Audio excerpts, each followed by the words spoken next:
Good morning students. आज के इस लेक्चर में हम फिज़िकल डेवलपमेंट के को ही आगे कंटिन्यू करेंगे। अभी तक हम लोग शारीरिक विकास को 3 भाग में देख चुके हैं, या उसके 3 पार्ट जो है उसका अध्ययन हम पूर्व के वीडियो में कर चुके हैं। आज इस लेक्चर में हम लोग आगे का जो पार्ट है वो कंटिन्यू करेंगे। अभी तक हमने शारीरिक विकास के अंतर्गत जो हम विभिन्न भाग देख रहे हैं उसमें शरीर, वज़न, शरीर का अनुपात, हड्डियाँ, दांत, इनके बारे में जो है हम पिछले वीडियो में अपने अध्ययन कर चुके हैं। आज के इस लेक्चर में हम दो जो है मुख्य जो हमारे शरीर के हिस्से हैं या भाग हैं उनका हम आज इस लेक्चर में पढ़ेंगे। पहला है मांसपेशियों एवं वसा ऊतकों का विकास, जो होते हैं development of muscles and adipose tissues. अर्थात शरीर में जो मसल्स हैं और एडिपोज टिश्यूज़ हैं उनका क्या इम्पोर्टेंस है, उसका क्या इफ़ेक्ट होता है, उनका अनुपात जो होता है उसका क्या प्रभाव पड़ता है, इसका अध्ययन करेंगे। और दूसरा जो हम देखेंगे नाड़ी संस्थान का विकास, डेवलपमेंट ऑफ नर्वस सिस्टम। ये दो बातों का अध्ययन हम करेंगे। तो सबसे पहले हम देखते हैं मांसपेशियों एवं वसा ऊतक जो हैं वो क्या होते हैं। तो हड्डियां जहां हम देखते हैं कि शरीर को ढांचा एवं आकृति जो है वो प्रदान करती हैं, वहीं जो मांसपेशियां होती हैं वो शरीर को क्रियाशीलता प्रदान करती हैं। जैसे हम देखते हैं उठने, बैठने, दौड़ने, भागने आदि क्रियाओं का जो संचालन होता है वो मांसपेशियों में विकास के कारण ही होता है। बालक के वज़न में जो हम वृद्धि देखते हैं, ना केवल हड्डियों में वृद्धि एवं विकास के कारण होती है, बल्कि उनकी जो वृद्धि होती है वज़न में, उसमें पेशीय एवं जो वसीय ऊतक होते हैं, मतलब जो एडिपोज टिश्यूज़ होते हैं, उनका भी उसमें जो है योगदान होता है। यदि हम देखें कि एक नवजात शिशु के शरीर रचना का यदि हम अवलोकन करें या उसे देखें तो हमें पता चलता है कि उसकी मांसपेशियां जो होती हैं वह अत्यंत ही कोमल, नाजुक, छोटी और अविकसित होती हैं तथा हड्डियों से जो है वो चिपकी हुई होती हैं। इस कारण जो शिशु होता है उसकी क्रियाशीलता में जो है वो शिथिलता पाई जाती है। मतलब बहुत एक्टिविटी जो नहीं रहती है, शिथिलता होती है। इस अवस्था में मांसपेशियां जो होती हैं उनमें 28% जो है ठोस तथा 72% जो है वो जलीय अंश होता है मसल्स के अंदर। परंतु जैसे जैसे बालक की उम्र बढ़ती जाती है, जो मांसपेशियां होती हैं उनका विकास होता जाता है।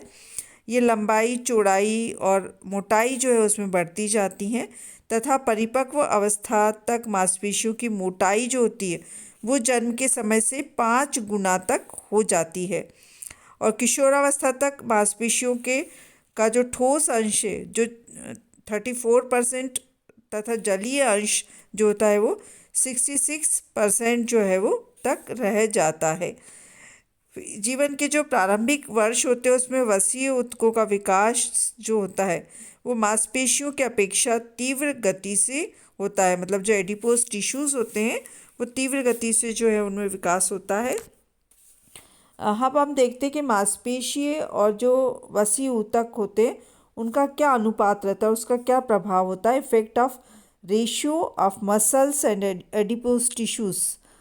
जो मांसपेशीय एवं वसा का जो अनुपात है बालक के व्यवहार और जो व्यक्तित्व होता है उसका, उसे प्रत्यक्ष और अप्रत्यक्ष रूप से प्रभावित करता है। जिन बालकों में मांसपेशियों एवं वसा का अनुपात जितना अच्छा रहता है उनका जो व्यक्तित्व है उतना ही अधिक प्रभावशाली जो है वो दिखता है। वे खेल कूद में भी आगे रहते हैं और बहुत मतलब एक्टिवली जो है वो भाग लेते हैं उसमें।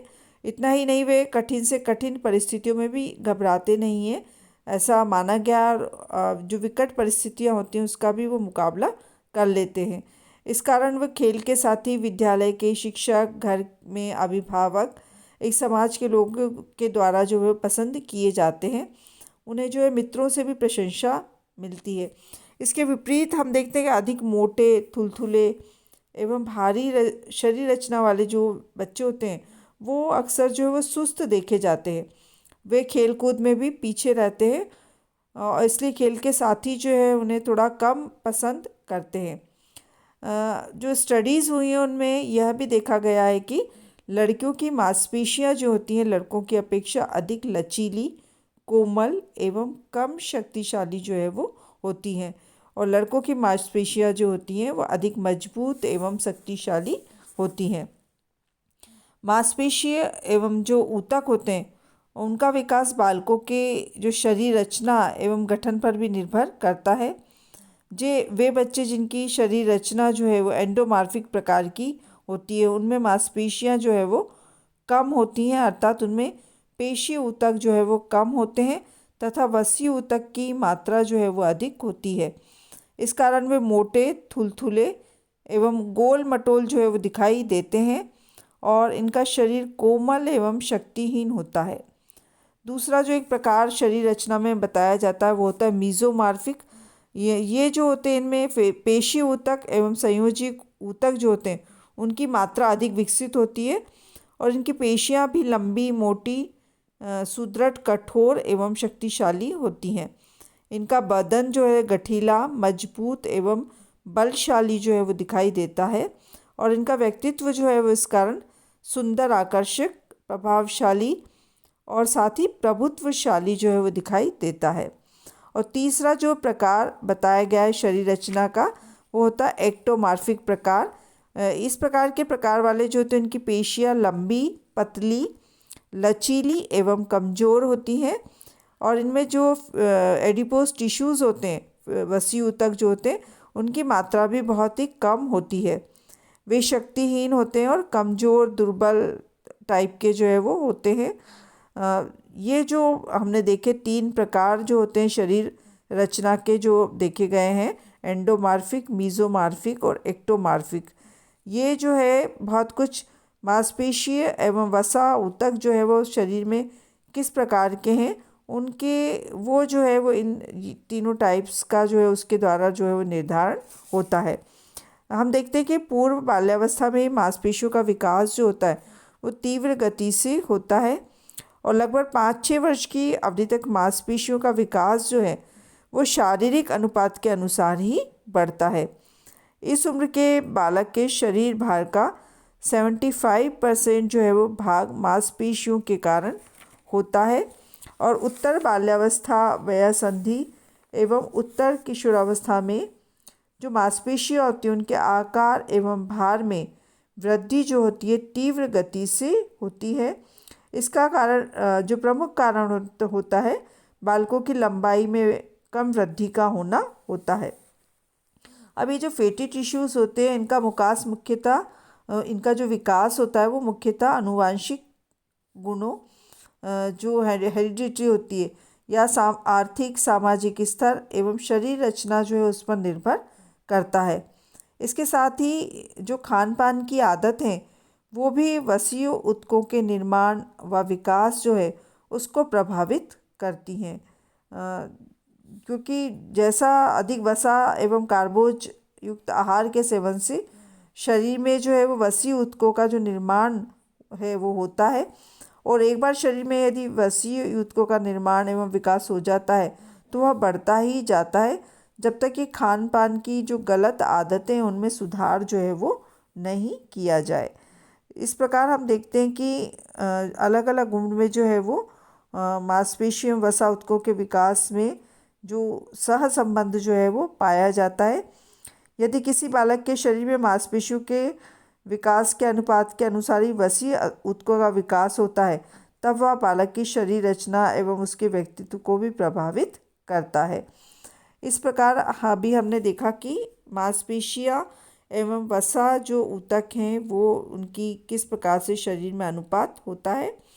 अब हम जो दूसरा जो इस आज के लेक्चर में देख रहे हैं उसका अध्ययन करते हैं, नाड़ी संस्थान का विकास या डेवलपमेंट ऑफ नर्वस सिस्टम। नाड़ी संस्थान जो होता है वो उसका विकास जो है बालक के जीवन में महत्वपूर्ण स्थान रखता है, क्योंकि यह वह संस्थान है जिससे जीवन की सभी गतिविधियां जो हैं वो संचालित एवं नियंत्रित होती हैं। सोचने, विचारने तर्क करने, स्मरण करने आदि जो क्रियाएं हैं उनका संचालन एवं नियंत्रण नाड़ी संस्थान द्वारा ही होता है।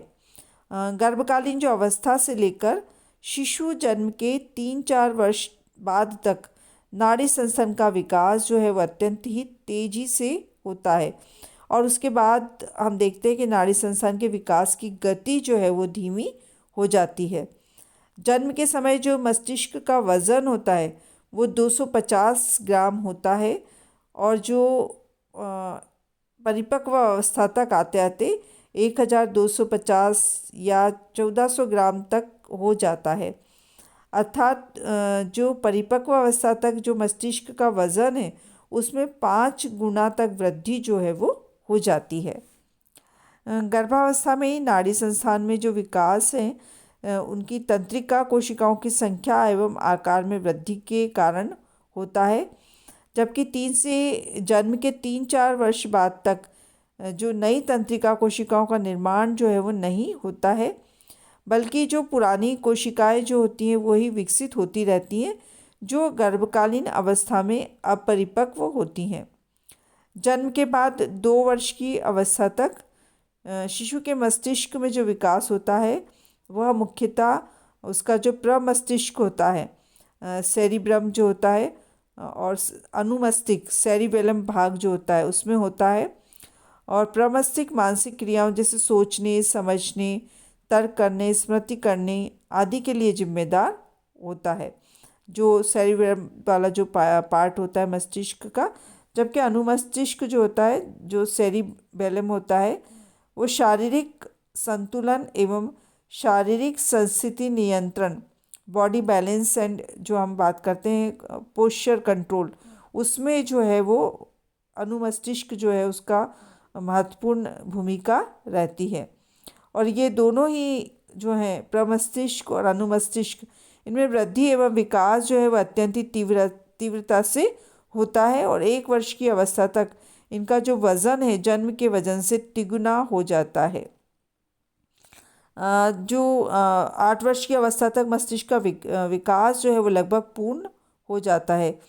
जन्म के समय मस्तिष्क का भार जो बालक का शरीर भार का जो है 1/8 भाग होता है, जबकि 10 वर्ष की अवस्था में यह शरीर भार का 1/18 और 15 वर्ष की अवस्था में 1/30 तथा परिपक्व अवस्था में 1/40 भाग होता है।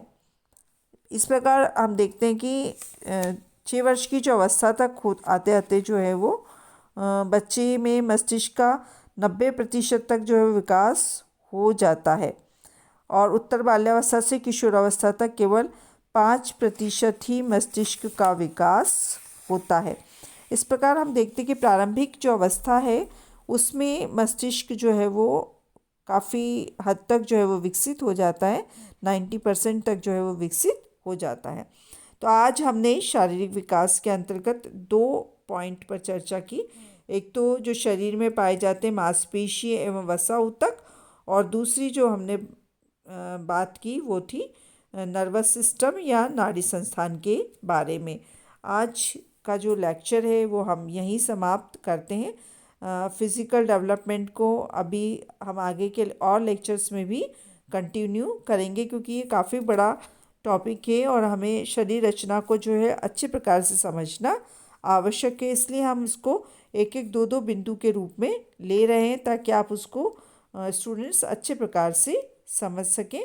आज के लिए इतना ही। धन्यवाद।